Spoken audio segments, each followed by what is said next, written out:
Hey guys, what's up? So this is the first the early Roman Empire lesson. So let's start with the early Roman emperors.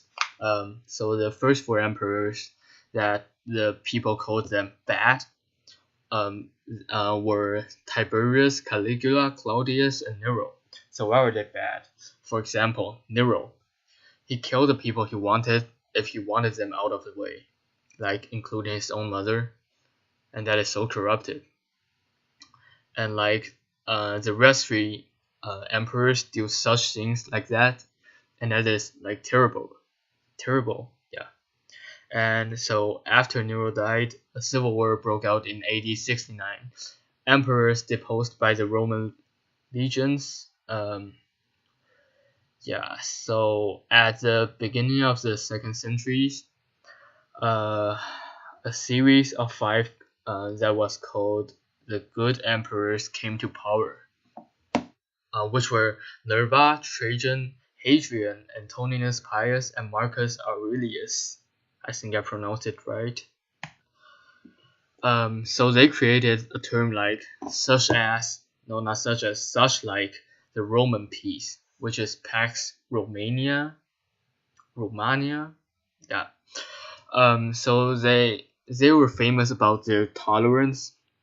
They treated the classes respectfully, like they treated the rich and poor equally, and ended arbitrary executions, such like what did what is his name again?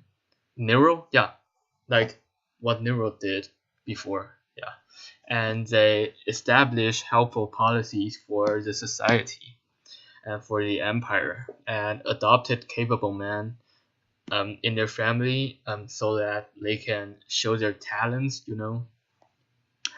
And yeah, so another thing is that they were superb for building things. Like the aqueducts is the Roman aqueducts is what they invented, and bridges, roads, and harbor facilities throughout the provinces and in Rome. Okay, so the next one is, how does the empire expand? The empire expanded to Romania, Mesopotamia, and Sinai Peninsula. Unfortunately, they didn't make the Mesopotamia because it is actually too big for them to like completely rule the whole empire there. And like, alright, so they actually built frontiers to protect the empire. For example, the famous one, the Hadrian's Wall, which is in like currently in Rome, and it avoided the Scots and Picts. And for the Scots, it's like the wait, yeah, the Scots. It is the wait, the Scot is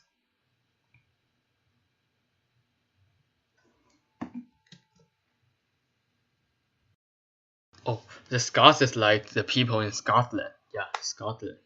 And the empire covered about 3.5 million square miles and with a population of 15 million peoples, and that is a huge empire at that time. Yeah, and so oh yeah, so being a Roman citizen has a lot of privilege, um, so that a lot of them at that time they wanted to be to own the Roman citizenship to get the privilege. Like they can get free no like free assist, like if they have a children, like the Roman will have some monies for them, like something like that. And yeah, or so, and so because the empire is too big, the Rome is pretty hard to like spread their cultures and their education, something like that, their jobs. So the local officials became an important administration, acted as the Roman agents.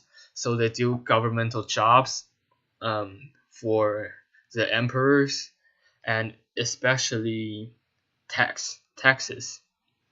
Oh yeah, and so additionally they spreaded Roman culture, Roman law, and Latin language, and um, so as soon as they conquered the Greeks, sorry, um, they admired what the Greeks do in art and like their literature and how they created their gods, um, like something like that. Um, overall, Rome liked the Greek culture, and soon they combined their culture, like mixed it, so they created a thing like Greco-Roman. That term is like uh, the things that is related to Rome and Greece, Greco-Roman. Yeah, and the next one is economy and society.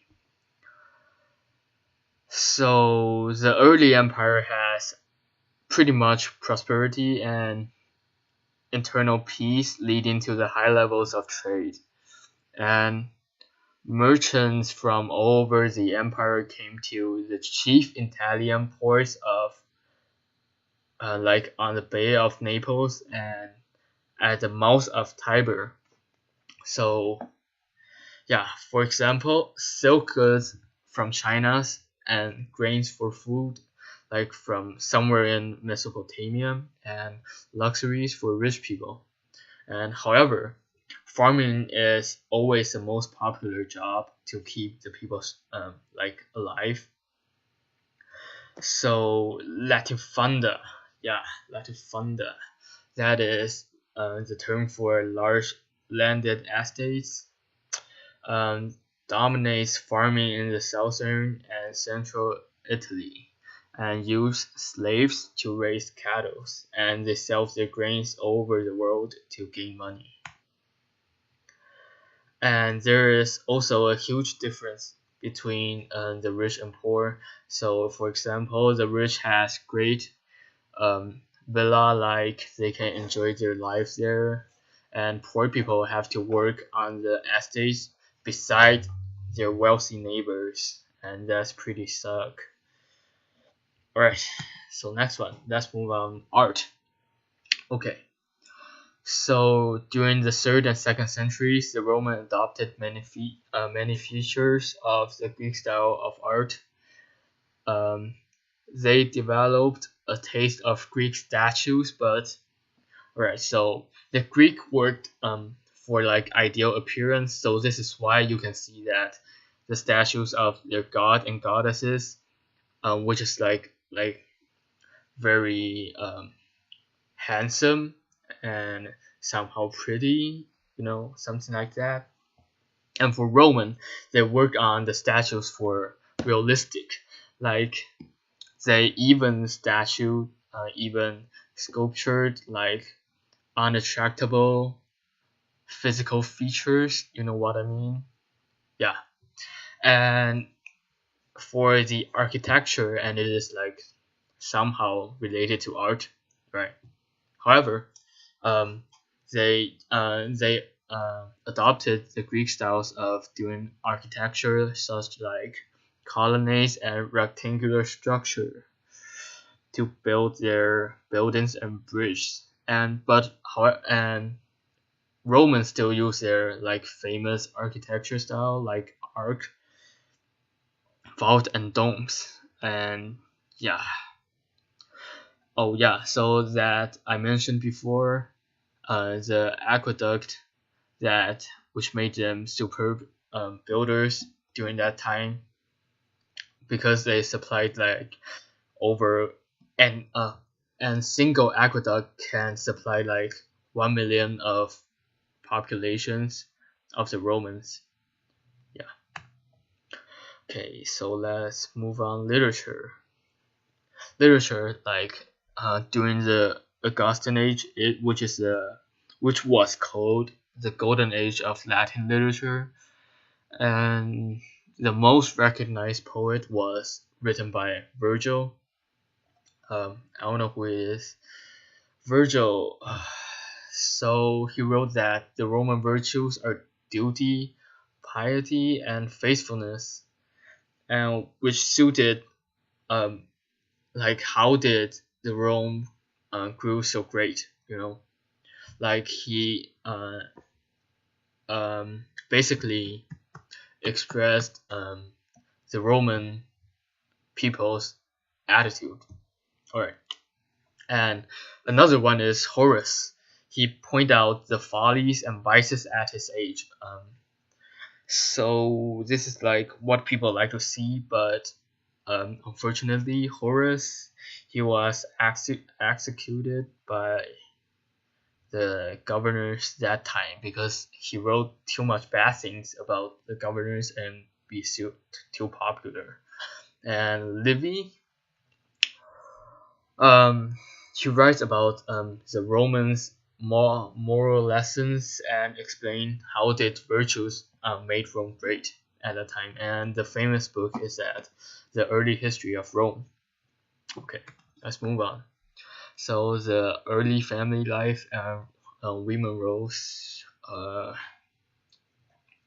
Yeah, families are all headed by the paterfamilias, and which is the dominant male. So,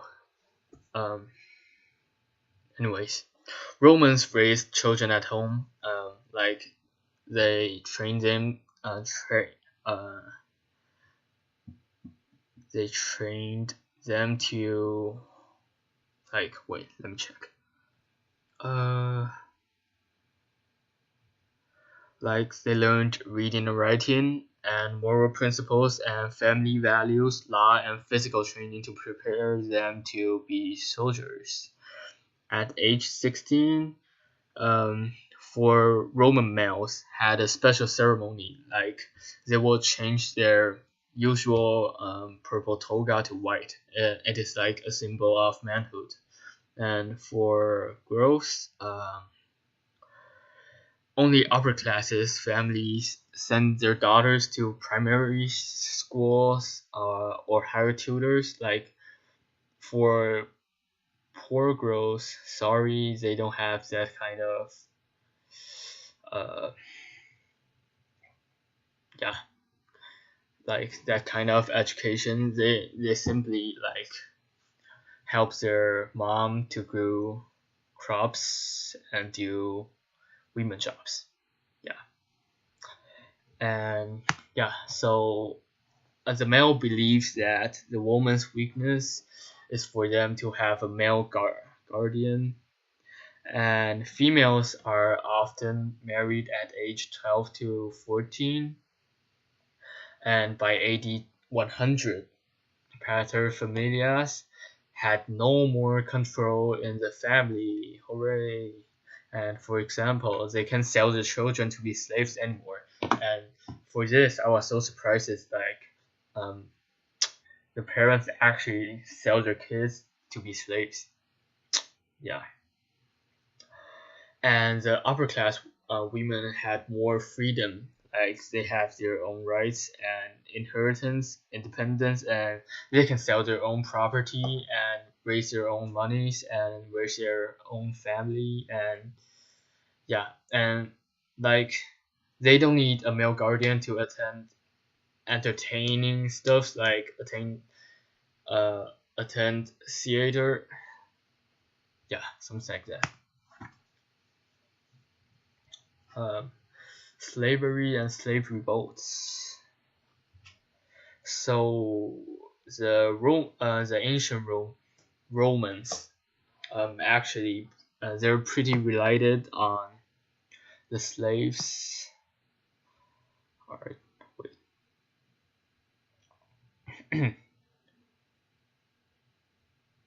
All right, so the slaves are special in there. They're not like the slaves for their owners. They actually do pretty much stuffs like it's like technical stuffs, you know. They actually do tutors, doctors, artists, waiters, and gardener, and a lot of more. So the slaves at that time are actually had more talents or ability than their owners, and I don't know how that will made them to become slaves, you know. And so um, afterward, slaves executed their owner because the Roman at that time thinks that um, it is more it is cheaper to work slaves to death than and then to replace them than it was to treat them well, and that was like inhumanity. And however, like in 73 BC, a revolt, a famous revolt that was called the Spartacus revolt, and involved 70,000 slaves, and they killed a lot of Romans at that time. So the Romans grew angry, and they crucified 6,000 of them. 6,000. Yeah. Okay, so the living conditions at that time. So at that time, the the Roman grew built big buildings to show the significance of the empire. For example, they started to build huge stadium and temples, and um, in the early Rome, um, it is somehow a overcrowded city and noisy, and it is pretty dangerous at night because thieves and like um, insanes come out at night, and people were often assaulted by robbed or mm, yeah assaulted, yeah. And like as I mentioned before, the rich people had a pretty huge gulf with the poor people, like their living conditions. So, as I mentioned, the rich people live in their villas and enjoyed their luxuries, and yes, and enjoyed their hmm. And oh yeah. Anyways, for the poor people, they live in a house, like it is called the insulae, and it is built by concrete walls with wooden floor, and it often collapses, and which is somehow dangerous. Yeah. So during winter time, after they set the fire up, it is pretty hard for them to put out the fire because of like older walls, and the floor is built by wood, and yeah, so the fire just eventually grew bigger and bigger because they don't got like they don't got things like torch and candles or stoves, and they use lamps, but yeah, but there's like too not enough lights and for heat and light, so they set fires. All right. So at the beginning of Augustus, the poor often received free grains from the government, and for the people, the citizens in the empire, their only of the big three entertainment was the circus, the horse and chariot races, and dramatic performance. Yeah, so that's why they built so much theaters and stadiums. Yeah. Okay, so the last one, which is religion.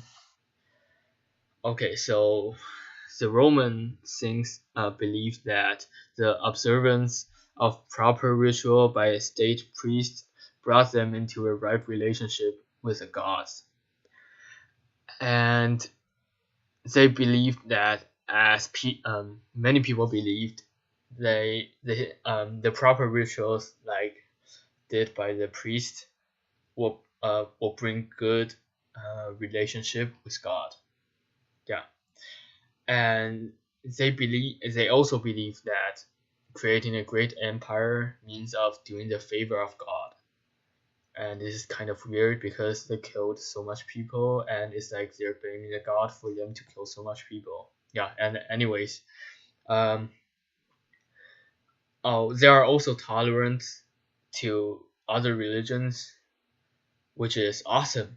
So at that time, a lot of um, Muslims um, like move there, immigrants, yeah.